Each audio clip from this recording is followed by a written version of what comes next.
एक दिन भी जेल के अंदर मैंने कुरान पढ़ाना बंद नहीं किया था। और कभी कभार मुझे ये भी लगता था, हमारी डेट आती थी कोर्ट में, हाई कोर्ट में, आज डेट आई, सारे कैदी जितने हैं वो सब जानते हैं, सुबह जैसी बैरक खुले सब आकर बैठ जाते, सुबह से हमारा दरसगाह चलती। कुछ ऐसे कैदी थे जिनको एक आयत पढ़ाने के लिए 40-40 बार रिपीट करना पड़ता। आज ही मैं अपने भाई से कह रहा था कि मेरे वालिद जब पढ़ाते थे तो वो बहुत अच्छे अंदाज में 1-2 महीने के अंदर बच्चे का दिमाग कैप्चर कर लेते और उसको पढ़ा देते।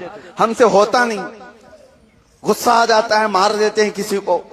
इसी बात पर मैं कहा, जेल के अंदर एक बार का इत्तेफाक ऐसा है कि मैं पढ़ा रहा हूं, अब वो कैदी अब छूट भी गए, सुन रहे होंगे, पढ़ा रहा हूं। एक दिन ऐसा हुआ कि एक हिंदू लड़का है, सब साथ में रहते थे, और वो लोटा हाथ में लिए जा रहा है, मैं अंदर बैठा हूं और वो गुनगुनाते हुए जा रहा है, अम्मा यतसाअलून। मैं पूछा कौन पढ़ रहा है? कहा वो हिंदू है। उसको मैंने पूछा तू कैसे पढ़ रहा है? कहा आप जो बैरक में बैठ करके उसको इतना पढ़ाते हैं वो सुन सुन के वैसे ही याद हो गया। यह हकीकी बात कह रहा हूं, एक दिन भी हमने नागा नहीं किया।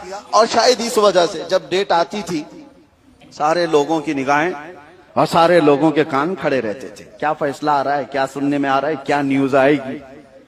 और उसके बाद हर न्यूज रिजेक्शन की आती, वो सबको पता है, अंदर भी फैल जाती, नहीं हुआ, रिजेक्ट हुआ, नहीं हुआ, यही सब चीजें। एक बड़े साहब थे बुजुर्ग वहां पर, उन्होंने भी मुझसे कुरान पढ़ा।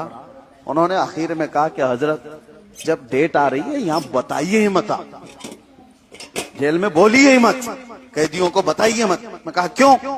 कहा यही कमबख्त दुआ करते हैं कि रिजेक्ट हो जाए।